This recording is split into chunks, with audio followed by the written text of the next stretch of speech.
என்ன நடந்தாலும், நீங்கள் கேட்டது கிடைச்சாலும் சரி, கிடைக்கலனாலும் சரி, கேட்டதுக்கு எதிர்மாறாக நடந்தாலும் சரி, உங்களுடைய ஜெபத்துக்கு பதில் கிடச்சிருச்சு அப்படின்னு சொல்லி சமாளிச்சுக்கலாம். இப்போ ஒருத்தருக்கு கேன்சர் இருக்குது, அந்த கேன்சர் குணமாகணும்னு ஜெபிக்கிறாங்க.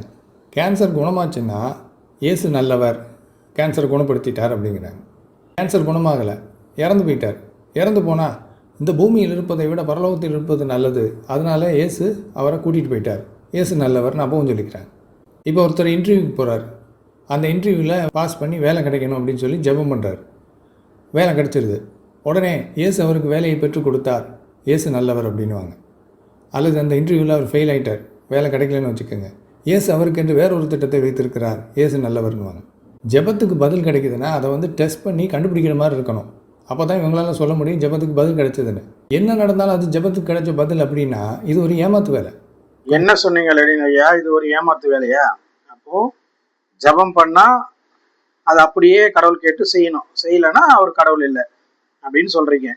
அதுவும் இல்லாம நீங்க ஒரு செவத்துக்கும் கடவுளுக்கும் கம்பேர் பண்ணி சொல்றீங்க. செவத்துக்கிட்ட சொல்றது ஒண்ணுதான், இந்த இயேசு கிட்ட சொல்றது ஒண்ணுதான்னு சொல்றீங்க. எப்படி இந்த பொதுவெளியில இப்படி சொல்றீங்கன்னா, நீங்க 20 வருஷமா என்னத்தை போதிச்சீங்கன்னு எனக்கு தெரியல. வேதத்துல தெளிவா எதை கேட்கணும், எதை கேட்கக்கூடாது, எப்படி கேட்கணும் அப்படின்றது தெளிவா இருக்கு. அதெல்லாம் நீங்க ஒழுங்கா படிக்காம நீ கிறிஸ்தவம் எப்படி சொல்றாங்க அப்படி சொல்றாங்க, நீங்க என்ன போதிச்சீங்க?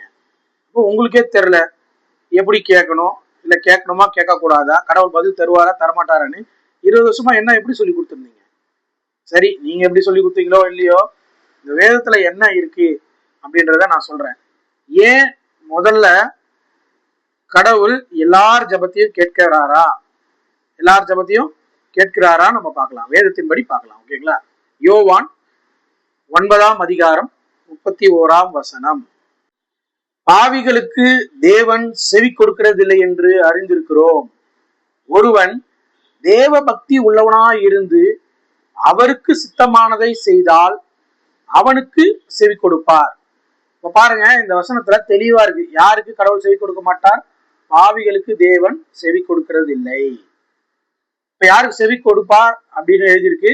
ஒருவன் தேவ பக்தி உள்ளவனாய் இருந்து அவருக்கு சித்தமானதை செய்தால் அவர் செவி கொடுப்பார்.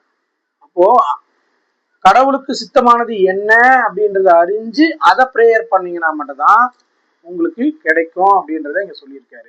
நம்மளுடைய இச்சைகள் எல்லாம், நமக்கு தேவைகள் எல்லாம், இந்த உலகத்துல என்னென்னலாம் நம்ம ஆசைப்படுறோம் அதெல்லாம் கேட்டா தருவாருன்னா தரமாட்டார். அது எப்படி சொல்றீங்கன்னா அதுக்கும் வசனம் இருக்கு. அதை நான் வாசிக்கிறேன், நீங்க கேளுங்க. 1 யோவான் 5ஆம் அதிகாரம் 14ஆம் வசனம். நாம் எதையாகிலும் அவருடைய சித்தத்தின்படி கேட்டால் அவர் நமக்கு செவி கொடுக்கிறார் என்பதே அவரை பற்றி நாம் கொண்டிருக்கிற தைரியம். நாம் எதை கேட்டாலும் அவர் நமக்கு செவி கொடுக்கிறார் என்று நாம் அறிந்தோமானால் அவரிடத்தில் நாம் கேட்டவைகளை பெற்றுக்கொண்டோம் என்றும் அறிந்திருக்கிறோம். சோ நாம் எதையாகிலும் அவருடைய சித்தத்தின்படி கேட்டால்தான் நமக்கு அவர் செவி கொடுப்பார். அப்போ தேவனுடைய சித்தம் என்னன்றத நம்ம கேட்கணும், தேவனுடைய சித்தத்தின்படிதான் கேட்கணும். அப்படி கேட்டாதான் அவர் செவி கொடுப்பாரு அப்படின்னு நீங்க தெளிவா சொல்லுங்க. அதனால நீங்க இஷ்டத்துக்கு எதை கேட்டாலும் அதை அவரு இது பண்ணிடுவாருன்றதுல. உதாரணத்துக்கு உங்களை வச்சே நான் ஒண்ணு சொல்றேன் கேளுங்க. நீங்க ஏதோ கேன்சர் பேஷண்ட் வச்சு சொன்னீங்க, நான் உங்களை வச்சு சொல்றேன். இப்போ லெனின் வேதத்துக்கு புறம்பா திரும்பிட்டாரு. நான் இப்ப ப்ரேயர் பண்றேன், ஆண்டவரே இப்படிப்பட்ட மனுஷர்களை யூடியூப்ல இந்த மாதிரி தவறான காரியங்களை பரப்பக்கூடாது, அவரை நீங்க எடுத்துக்கொள்ளுங்க அப்படின்னு நான் ப்ரேயர் பண்றேன்னு வச்சுக்கீங்களேன். இப்ப என் ப்ரேயரை கடவுள் கேட்டாருன்னா என்ன ஆகும்? நீங்க இறந்துருவீங்க, உங்களை தூக்கிடுவாரு. ஆனா நீங்க ப்ரேயர் பண்ணிருப்பீங்க என்னன்னு, நான் யாருக்கு எந்த துரோகம் பண்ணல, நான் உண்மையை சொல்றதா நினைச்சுக்கிட்டு சொல்லிட்டு இருப்பீங்க. அப்ப கடவுள் என்ன பண்ணுவாரு? உங்களுடைய பிரேயரையும் கேட்கணும், என்னுடைய பிரேயரையும் கேட்கணும். யாருக்கு பதில் தருவார்? சோ நம்ம 2 பேருடைய ஜபமும் தவறானது. நமக்கு என்ன கேட்கணும்னு நமக்கு தெரியாதனாலதான் இப்படி மாத்தி மாத்தி எதையாவது ஒண்ணு ஆண்டவர்கிட்ட கேட்டு இருக்கோம். இப்போ அதே மாதிரிதான் ஒரு உடம்பு சரியில்லை ஒருத்தர் இருக்காருன்னா எல்லாருக்கும் ஆசை நல்லா இன்னும் நல்லா இன்னும் நல்லா இன்னும்னு இல்லைன்னு சொல்ல. ஆனா கடவுள் என்ன அவருக்கு சித்த வச்சிருக்காரோ அதனாலதான் அதுதான் நடக்கும். ஒரு நோய் வருது அப்படின்னா எந்த காரணத்தினால வரலாம், அது கடவுளுடைய சித்தத்தினால கூட இருக்கும். ஏன்னா அதுக்கு ஒரு தண்டனையாக கூட இருக்கலாம், ஒருவேளை அது அவருக்கு ஒரு சோதனையாகவும் இருக்கலாம்.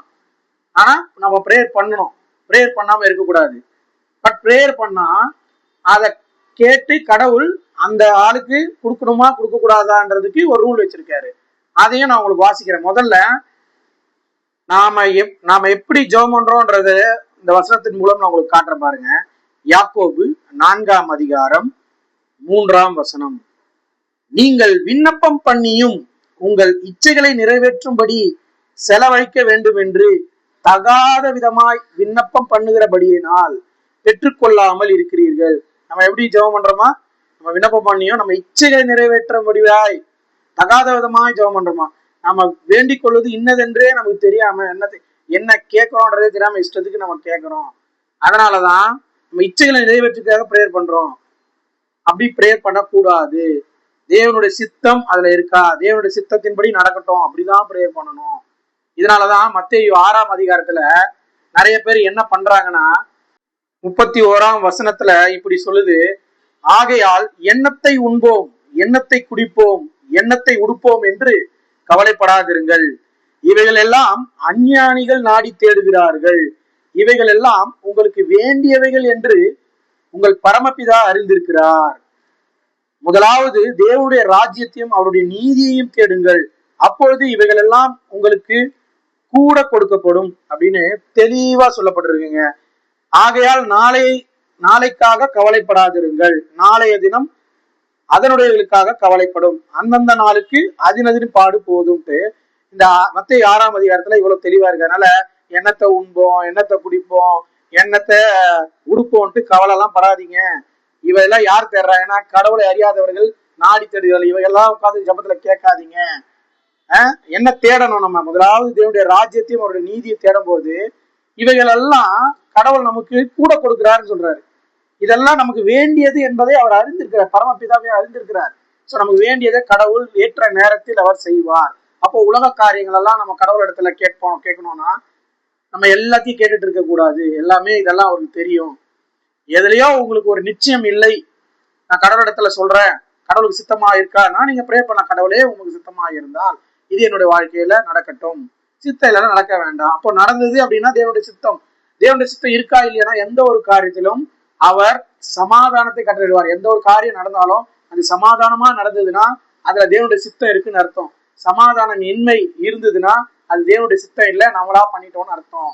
இதற்காக நீங்க பிரேயர் பண்ணா உடனே அவர் செய்யணும், பிரேயர் பண்ணா உடனே அவருக்கு கேட்கணும், அப்படி இல்லைன்னா அந்த பிரேயர் வேஸ்ட், செவத்துக்கு முன்னாடி பண்றது பிரேயரு, இப்படியெல்லாம் சொல்லிட்டு இருந்தீங்கன்னா அது பிசாசின் போதனை. இப்போ லெனின் பண்றது பிசாசின் போதனை. எப்படி நான் ப்ரூவ் பண்ணிட்டோங்களா? ஒரே ஒரு செகண்ட் பாருங்க. மத்தேயு 4ஆம் அதிகாரத்துல இயேசு 40 நாள் உபவாசம் இருந்த பின்பு பிசாசினால் சோதிக்கப்படுகிறதுக்கு பரிசுத்தாவியானவர் ஒப்பு கொடுக்கிறாரு, வனாந்தரத்துக்கு கொண்டு போக சொல்லி. அப்போ அந்த பிசாசு என்ன சொல்றா பாருங்க. அப்பொழுது சோதனைக்காரன், 3ஆம் வசனம் வாசிக்கிறேன். அப்பொழுது சோதனைக்காரன் அவரிடத்தில் வந்து, நீர் தேவனுடைய குமாரனே ஆனால் இந்த கல்லுகள் அப்பங்களாகும்படி சொல்லும் என்றான். அது இயேசு என்ன சொல்றாரு பாருங்க. அவர் பிரதியுத்தரமாக, மனுஷன் அப்பத்தினால மாத்திரம் அல்ல, தேவனுடைய வாயிலிருந்து புறப்படுகிற ஒவ்வொரு வார்த்தையினாலும் பிழைப்பான் என்று எழுதியிருக்கிறதே என்றார். இந்த இடத்துல அவன் டெஸ்ட் பண்றான், நீ கடவுள் தானா? கடவுள்னா இந்த கல் அப்பமாக்கி சாப்பிடுங்களேன், 40 நாளா பட்டினி இருக்கீங்களே, பசி எடுக்குது இல்ல, சாப்பிடலாம், நீங்க கடவுள்னா ப்ரூவ் பண்ணுங்க அப்படின்னு. இது மாதிரிதான் வந்து லெனினும் சொல்லிட்டு இருக்காரு. கடவுள் தானா ப்ரூவ் பண்ணணும், நாங்க கேட்கற ப்ரேயர் பண்ற எல்லாத்துக்கும் பதில் தரணும், அப்படி ப்ரூவ் பண்ணாதான் அவர் கடவுள். இப்ப புரியுதா எப்படி லெனின் பிசாசின் உபதேசத்துக்கு விழுந்திருக்காரு, அவர் எப்படி பிசாச போல செயல்படுறாருன்ட்டு. ஆனா தேவனுடைய பிள்ளைகள் அவரு சொல்றாருன்றதுக்காக நம்ம பண்ணக்கூடாது. தேவன் எப்படி பிசாசை மேற்கொண்டாரோ அதே போல மனுஷன் அப்பத்தினால மாத்திரம் அல்ல, தேவனுடைய வாயிலிருந்து புறப்படுகிற ஒவ்வொரு வார்த்தையினாலும் பிழைப்பான்ற போல அவருடைய வார்த்தையை கொண்டு இந்த மாதிரி பிசாசை நம்ம வெற்றி பெறணும். எப்படி? தேவனுடைய சித்தமானதுதான் நடக்கும். எல்லாம் நம்ம இஷ்டத்து கேட்டாதான் நடக்காது, நம்ம இச்சையின்படி கேட்டோம் அப்படின்னா அது நடக்காது அப்படின்னு தெளிவா இருக்கு. பாவியலுக்கு அவர் செவி கொடுக்கறதில்லை, தேவனுடைய சித்தத்தை தான் நம்ம ஜபத்துல கேட்கணும்.